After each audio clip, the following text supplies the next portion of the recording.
Merci. Chers collègues, après le jeu du matin, j'aurais une question. Est-ce que vous savez ce qu'il y a de contigu à la zone de la Marque Essonne, qui nous est présentée ici comme une zone de nature qui va compenser l'urbanisation de Malpère? Alors, je vous donne la réponse. En fait, il est prévu une route. Et en fait, pas qu'une route. Alors, je vais vous raconter une histoire. Petite histoire. Alors, cette histoire, c'est l'histoire d'une arnaque à la vente. C'est l'arnaque des habitants d'une ville qui pensaient qu'on leur vendait une route, alors qu'en fait, caché derrière la route, on leur vendait du béton et un futur quartier. Alors, je vous raconte cette histoire. Alors, il était une fois en 2004, une époque où vivaient encore certaines espèces de dinosaures, type deuxième Rocadus ou échangeosaure, où on pensait utile de construire des bretelles d'autoroute espacées d'1 minute chacune. Alors je sais, ça peut faire rire aujourd'hui d'entendre parler de ce type de projet, mais bien entendu, une bretelle d'autoroute toutes les minutes.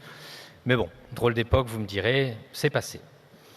Alors un garagiste imagina un jeune et fringant bolide, un nouveau projet rutilant qu'il a appelé la Jonction Est.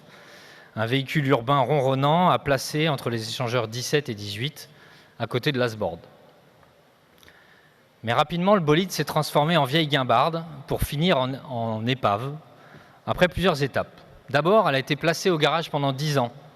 Et la voiture fut considérée impropre à la vente en 2016 par les habitants, qui a poussé le garagiste à maquiller le résultat de la concertation.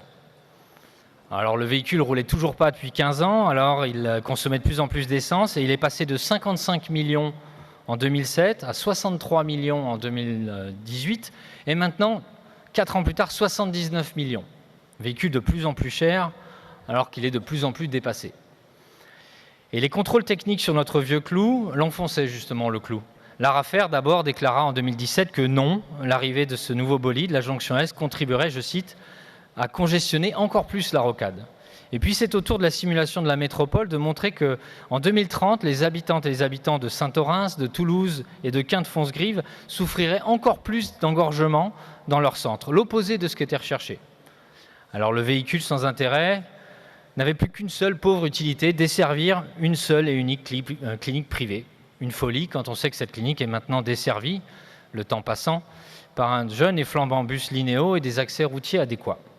Alors le garagiste se demanda comment est-ce que je vais refourguer mon épave aux habitantes et aux habitants. Et il eut une idée, faire avancer de façon masquée derrière ce projet routier un projet d'urbanisation de la zone pour convaincre certains élus de l'appuyer. Alors il fallait taire, à l'heure où l'artificialisation était un problème, taire ce projet d'urbanisation rampant. Alors même où on vendait un corridor écologique sous forme de parc métropolitain le long de l'Hers, alors même où le PLUIH ne permettait plus de mener une concertation décente. Il continua donc, sournoisement, de parler de projet de route et reprit les vieilles combines de 2007, en préparant une concertation avec une petite réunion publique à Saint-Orens, quelques permanences en semaine, le tout sur l'été, profitant de la torpeur des habitants.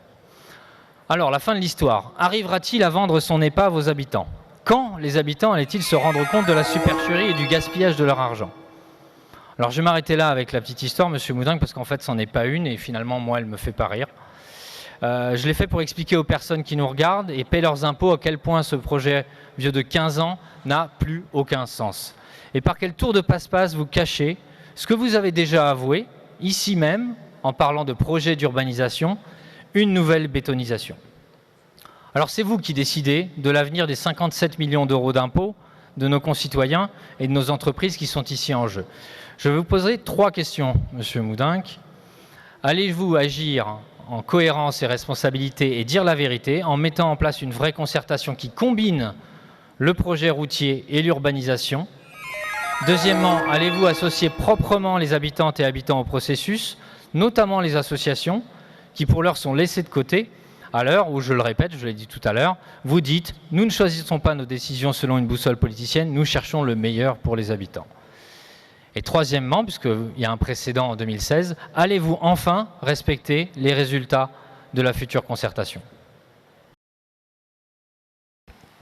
Bien, s'agissant de la Jonction Est, on a eu un débat en bureau il n'y a pas très longtemps, hein, donc je suis étonné que vous posiez la question, puisque ce sujet n'est pas directement concerné par la délibération. Il y a une concertation, les dates ont été clairement indiquées en bureau, la concertation durera jusqu'à la fin du mois de septembre, donc plus de 3 mois de concertation. Si on fait une concertation, évidemment, c'est pour en respecter les résultats, en tout cas moi je le souhaite. Hein, c'est toujours comme ça qu'on a travaillé, il n'y a pas de raison qu'il en soit autrement. Après, même si vous voulez prendre ce dossier sous l'angle de l'humour, je peux vous dire qu'il y a quand même des problématiques vraies dans le secteur. Je vous invite à en discuter aussi avec les maires du secteur concerné qui pourront vous témoigner de ce qu'ils vivent et que vous ne connaissez peut-être pas.